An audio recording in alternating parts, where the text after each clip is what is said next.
Ilargi elkartetik, Biziposa elkartearekin, Arinduz elkartearekin eta umeekin elkartearekin batera, zaintzaringarrien ikastaroa antolatu dugu, helduentzat eta aurrentzatetan zaintzaringarrien zerbitzua, sinisten dugulako bizitzaren zaintza dela. Eta heriotza ona lortzeko bidean, beste eskubide batzuekin batera, beharrezkoa dugun ezagutza dela, ezta? Eta eskubidea.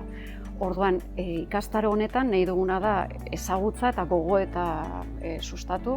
Askotan zaintzaringarriak lotzen diralako sedazio aringarriarekin, edo azken egun eta azken asteetako zaintzarekin, eta hori baino gehiago dira, askoz ere gehiago dira.